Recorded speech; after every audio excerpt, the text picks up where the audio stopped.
Hello, everybody. My name is Gilda Ross. I'm the Glenbard Student and Community Projects Coordinator. I'm so glad that you're here with us tonight for this important event of the Glenbard Parent Series, Navigating Healthy Families. GPS presents distinguished speakers to inspire, connect, and inform with research-based strategies that promote positive youth development. Everyone is welcome always. We are offering programs at noon. We have programs at 7 p.m. We have programs in 3 different languages. Please go to the website, glenbardgps.org, and you will see the 50 programs that we have organized for this year. As I said, we could not do this without our amazing sponsors. We have 13 annual sponsors. They are the Sebring Goodman Center, the College of DuPage, the Emmy Gaffey Foundation, Dooley Medical, the Prevention Leadership Team of the DuPage County Health Department, Cases Special Ed Cooperative, Kids Matter, which is with us tonight, and you'll hear more about that in a minute. The Webb Hutter Family Foundation, Kiwanis, Rosecrans, Glenbard Early Childhood Collaborative, D93 Early Childhood Collaborative, Positive Youth Development of Oak Park. On the back, you'll see all the other organizations that share this resource, and we hope you will do the same. If you have a brother who lives in Poughkeepsie or a sister in Rockford, please let them know. Everyone is welcome always to these virtual events. That is it for me. I want to leave time for questions. I love hearing from parents about how things are going. Any thoughts on the book, responses? You can download some, there's a contract and some conversation starters and tips on my website as well. So that's the information there.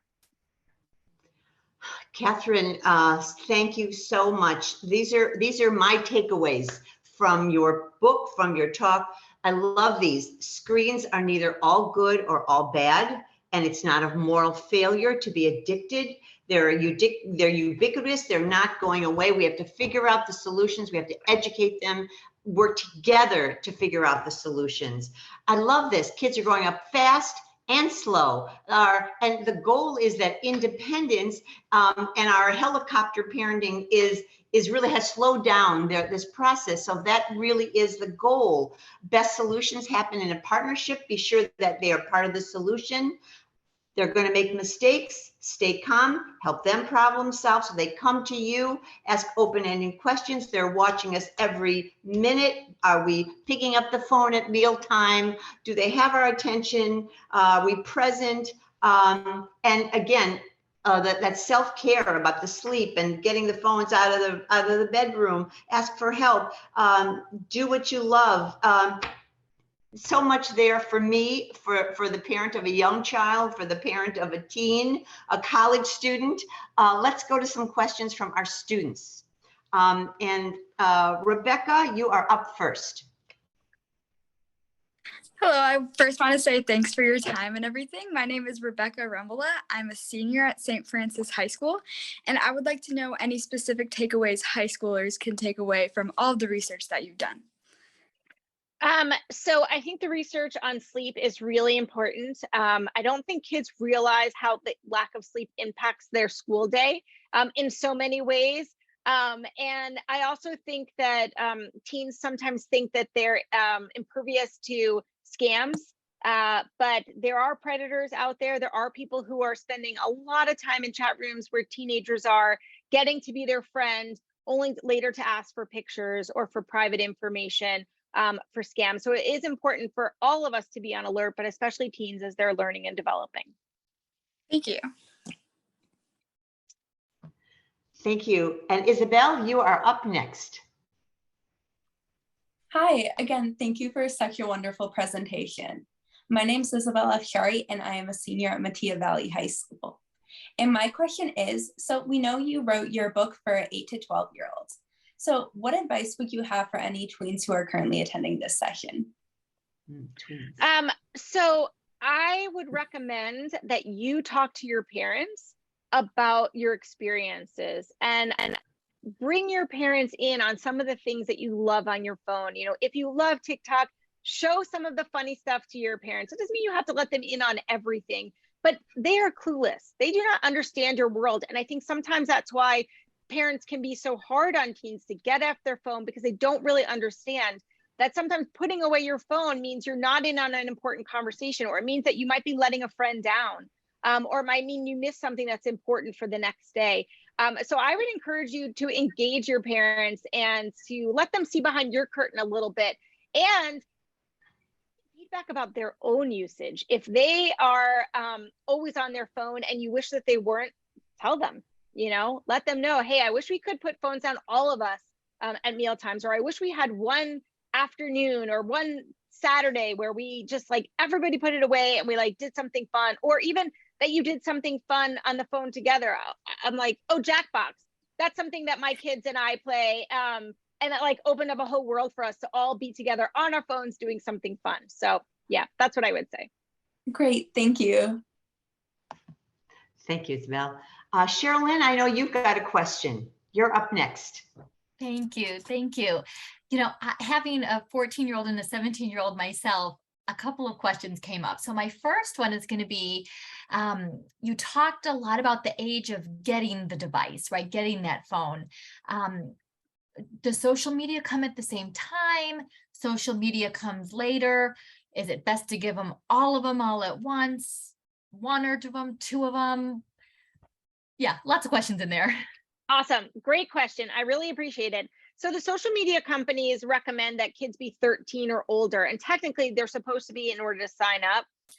I agree with that recommendation. I think it's great to get your phone, develop some skills, develop some understanding about the dangers on the internet, and then get social media, not to get it all at once. And then I also recommend getting one at first. So let's say your kid is 12 and all of her friends are on TikTok and that's all they talk about. Okay, maybe you start letting your kid have a TikTok account, but you do it with them. There is no expectation that this is yours. It's private. I don't know your password. No, we're going to do it together. We're going to make it fun. We're going to learn about it together without judgment. And then as they get older, they're going to get more apps. Again, by 15, they're kind of on their own with their phones, but hopefully by then we've developed the skills and continue to talk to them again about scammers and predators so that they know that these are real things. And that's when it's great to bring in the news rather than being in their social media. You can talk about something that you saw, some bullying situation that happened over social media. In my book, I talk about an adult woman who took a picture of a naked, overweight woman in the gym and then posted on social media. This is a great topic for your kids to talk about, posting and consent and kindness and all of that stuff. So that's a lot of information, but I think that answers it. Thank you. Thank you. And I have one more for you. I absolutely love the self-care plan. My question is when do you talk about that with the kid, with your child? Because part of me says, it's going to come out when I'm upset with them, like, you're on that phone too much, you need self-care, but they're not going to hear it then. But then I think, is it cheesy almost if I sit down with them and say out of nowhere? So how do you suggest you introduce that? So I like to think about digital education like sex ed. That's something that we start in kindergarten and we just slowly open up and open up and open up. And I think part of that is dealing with our feelings and understanding and identifying feelings. So that just forget about the phone, just learning to say, like, you seem angry or you seem upset or you seem sad. Tell me how you're feeling, and just helping kids recognize their own feelings and talk about them. That is a great first step in terms of developing a self-care plan.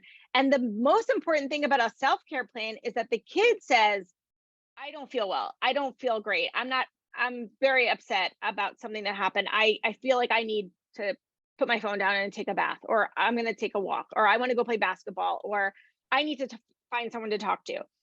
Whatever their care plan may be, but it doesn't really work nearly as well. Although a parent, absolutely, if you see your kid is struggling, that's a nice way, instead of saying like, get off your phone, it's a nice way to sort of hand on the shoulder and say, I'm feeling like you seem kind of anxious. Is there anything in your self-care plan that might be helpful?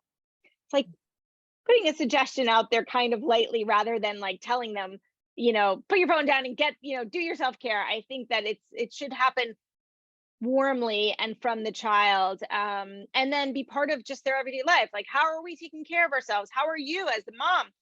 What's your self-care plan? How are you attending to your mental health needs? Talk about that stuff with your kids. Let them see that, like, oh yeah, like I said, I unfollow people. I tell my kids, this person was making me feel like I wasn't doing enough in my own work, and that just, there's nothing wrong with that person. That's my own problem. But unfollowing them freed me from that. That is my self-care plan. I explain it to my kids. It opens up the door for them. Thank you so much. Thank you. Great information. Thank you. Lots of questions are coming in about concern about the child surfing the web, seeing things they shouldn't see. Can you comment about that? Yeah, so I have a whole section in my book about Google. And Google is this wonderful, amazing resource that is available to our kids. And we've kind of gotten the habit, like whenever we don't know something, we immediately Google it. And that is great. But a lot of times kids Google something that they don't realize they're not prepared for what could come up. There's a lot of inappropriate information. There's a lot of pornography that they may not be ready for or fully understand. They also don't understand the difference between opinion and fact and propaganda, and how to verify a source. So if there's a claim, how can they decide if that's like a good claim or something that somebody made up or that is trying to be misleading? And so I talk about a lot of ways in the book about helping kids be smart about Googling and be smart about what they see. It is very age appropriate for a young boy to be curious about breasts and to Google them, but he has no clue what's going to come up. When we were kids, we might go to the library, and like look at that one Judy Blume book that talks about sex on like page 120. Now kids have an entire internet for that. And it's normal behavior, but we have to explain to them that there's so much information they may not be prepared for. So it's a great idea. Think first before you Google, am I ready? And then tell your kids, look, there's a lot of information that may be upsetting to you. You can always come to me. I will not judge you. I will not say like, why did you look up boobs? I will say, okay, like, tell me a little bit about what you saw. And then I'll start the discussion about pornography and about what's real and what's not, and whatever it may be.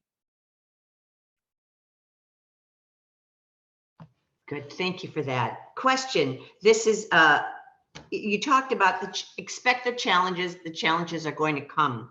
But I think because those challenges will come and do come, that struggle that parents feel between the hovering and yet letting them get ready for that adulthood that you talked about, help me with the balance of that, please. So kids learn nothing when we rescue them. Kids learn nothing when we keep them perfectly safe. How they learn is by making mistakes, small mistakes when they're still at home, when they still have supervision, when they still have support. And I think, modern parenting is about smoothing the way for our kids and for making things as less stressful as possible, lowering anxiety, making accommodations. I was hearing something on the podcast today about, trigger warnings and all these things that we're doing to protect children from their own emotions, from their own ability to figure things out. And part of letting them figure stuff out is that they're going to make mistakes. They're going to get lost, literally and figuratively.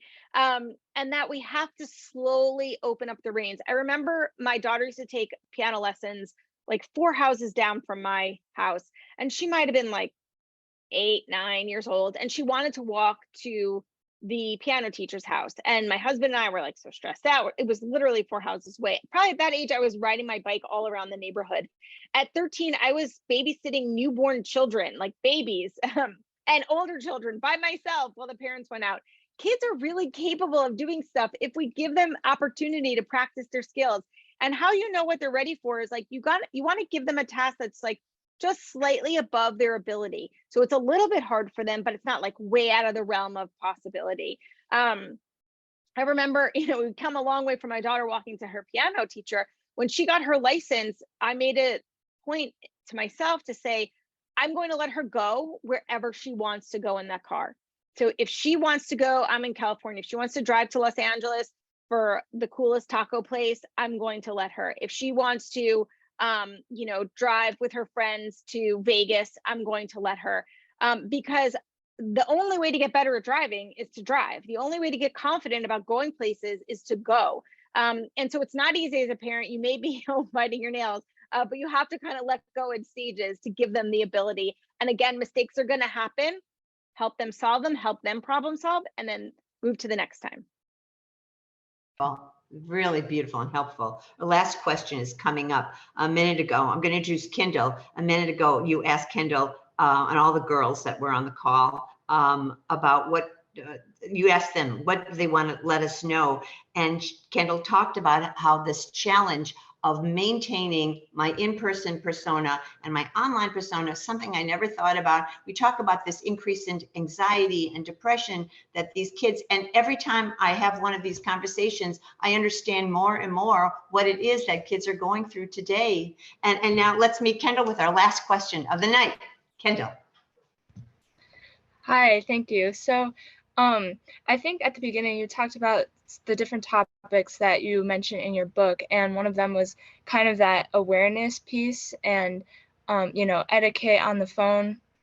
And I think that has a really good tie to kindness and how we are not only kind to people in person but also kind to them over the phone. And so the idea of kindness actually ties really well into an initiative that Kids Matter is starting in November, and it's called Random Acts of Kindness. And so I know that you have a very unique and special story related to kindness. So if you could share us that story and then also give us your input on how you think kindness related both to technology and just in-person kindness can spread throughout our community as a whole. Oh, that's a great question. Thank you so much. So I'll just share about my story very quickly. I was in Starbucks and I saw a flyer for a man who needed a kidney. And I just thought I probably could do that. I'm in my life. I'm in a time where I'm free to do that. So I signed up right that day to get evaluated, and I was a match for him. And I donated my kidney 5 months later to him. Turns out now I know him. He's a wonderful man. He's got a wonderful wife. They're like family to us now. But I learned so much about kindness in that act. My recipient is always like, I don't know how to repay you. And I tell them all the time, I've already been repaid. I feel so good about having done something nice for someone. Like there's nothing wrong with getting something back from doing something nice. It actually feels really good. And the more we do it, the more we feel good, the more we're like, hey, that feels so good. I want to do it again. And so the other thing that I learned about kindness is that it's catchy. So the more we see other people being kind, the more we see kind acts, the more likely we are to want to do a kind act. So if you see on social media somebody posting that they paid for somebody's meal, you think, oh, that sounds so nice. Maybe I'll pay for somebody's meal. And my husband loves to pay for people on the line in Starbucks. That's like his thing. That he drives away and the person gets up to line and they realize that he paid for them already. So I think there's so many different ways to be kind, but sharing the way you're being kind, like it isn't always easy. Like it isn't always easy for me to share about my kidney story. But I think it's really important because I think when people see kindness, they are more likely to do kind acts. This is just an aside, but there was this really interesting research study where they gave people $10 and then $20. They told half the people to keep the money and half the people had to give it away. And then afterwards, they rated how happy they were. And the people who gave the money away were happier than the people who kept the money for themselves. There's just so many benefits about kindness. And how that can relate to the online world is that there will always be some person who gives a mean comment on your social media, whether you know them or not, or you see a mean comment on your friend's social media. You can stop that right away by giving an immediate positive comment. You can nullify that by saying like, I love this picture. I think you look great. I'm so proud of you for posting it. And then other people get on the bandwagon of supporting this person. And that negative comment ends up meaning nothing. It gets buried. And then other people see that and then they spread kindness. So it's so easy to like someone's post and share it or give them a heart. That costs nothing. It takes 2 seconds. If I see someone is posting something that I know is meaningful to them, I like it every single time. I make a comment every single time because that's currency. It's super easy to be kind that way. the more we do that, the more other people see that, and it encourages kindness. So I love what you're doing. I think it's fabulous. Awesome. Thank you. Every time we listen to you, we come away with wisdom and just feeling better. I just can't thank you enough for all that you've shared with us tonight, your generosity in coming back to the Glenbard Parent Series. We love hosting you. Please, please do come back again soon. Thank you to the students of Kids Matter. Thank you, Cheryl Lynn. Thank you, all the listeners. And it's a good time for us to go and hug someone that we love. Thank you so much. Thank you. Have a great evening, everybody. See you next time.